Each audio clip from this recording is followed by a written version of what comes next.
Ahoy! We are unboxing the M2 MacBook Air. I have last used a Mac laptop in 2017. It was I used it throughout. I think I stopped using in 2020 because we went remote. I no longer needed a laptop. I just worked from my computer.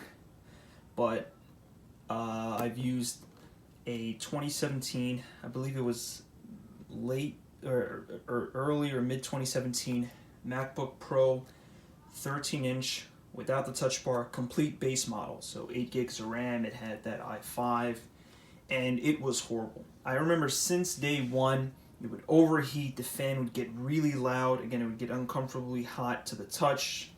You know, it literally burned my thighs if I was wearing shorts and I put it on my laps. And it was slow. I tried. I like to do a lot of multitasking. I don't just do one work. I like most of the times to have something playing in the background, and the laptop couldn't handle it. So let's get to unboxing this. Apple makes this really nice because I don't need any special tools. Let me go ahead and turn on this light. I don't need any special tools. I could just use this. Oops, that didn't come out as neatly. So this is, I'll show you the specs on the box.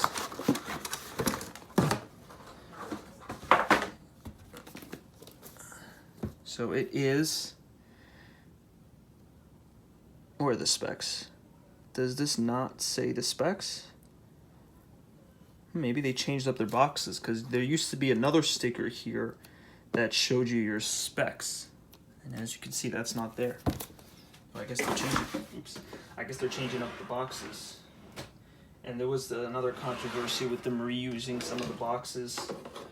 So maybe this isn't one that hasn't been reused. We'll see. So, I don't know why I got this. As I said, this is Apple. There's a pull tab right here. There's no guided pull, but it just comes off. Okay. Here we go. Over there. Now let's unsuction it off.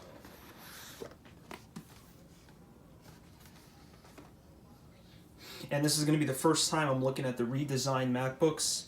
I know the MacBook Pro was redesigned and that released a little earlier, but it'll be the first time I'm looking at either redesign, and for the first time I'll be feeling the keyboard, the new redesigned keyboard. I didn't really have an issue with the butterfly keyboard.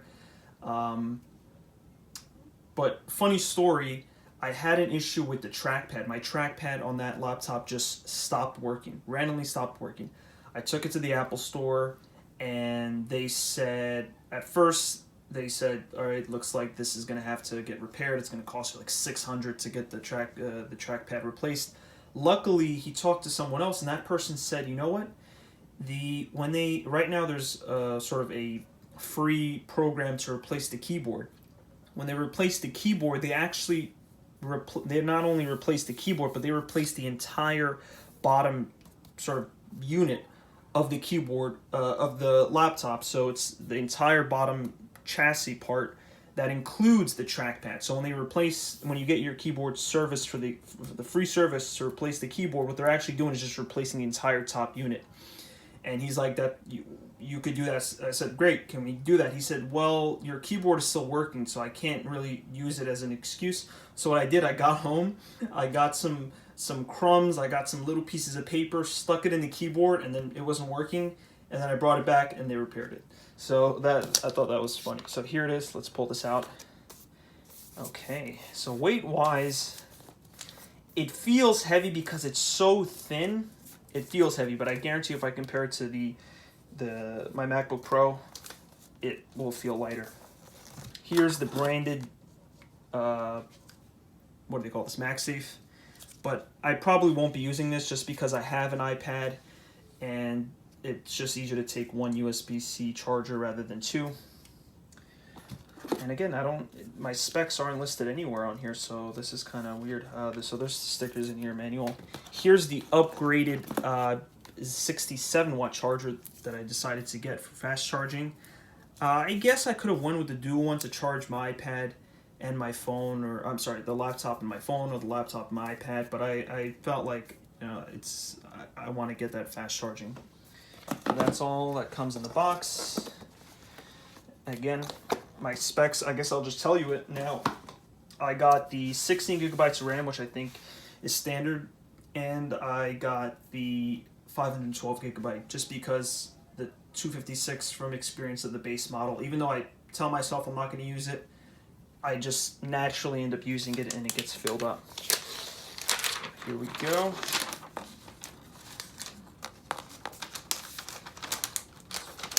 This is going to slide out. All right, so here's the color. Right away, getting fingerprints. Ooh, that's a big fingerprint right there. Yeah, this thing is, it's very matte, and so it collects not only fingerprints, but it collects any gunk that's on your hand. But it's supposedly is the same color. I have the Midnight Blue Apple Watch right here, so it does look like it's the same color. And let's go ahead and open it. There we go. Listen to that nice chime. And wow, so yeah, the bezels are really thin. But you know, one gripe I had, and in fact right now that I'm looking at it in person, it's not as bad. Yeah, it's not as bad. But in the, oops, I need to go in a little bit. In pictures and videos, I was so annoyed at the fact that they didn't round off the bottom corners. To me, it seemed a bit off having round corners on the top, and especially around the camera cutout, but not on the bottom. And now it's like, it just looks weird because you want your displays to be uniform. You know, imagine your phone or your iPad having rounded off corners on one side and then squared off on the other. But surprisingly, in person, because the bezels are so thin, you don't even notice it. And the screen, I can't change the brightness out, but the screen does look better. I don't know if the resolution is better, but it does look better. All right, so here's my first time using the keyboard. They're going to make me type something.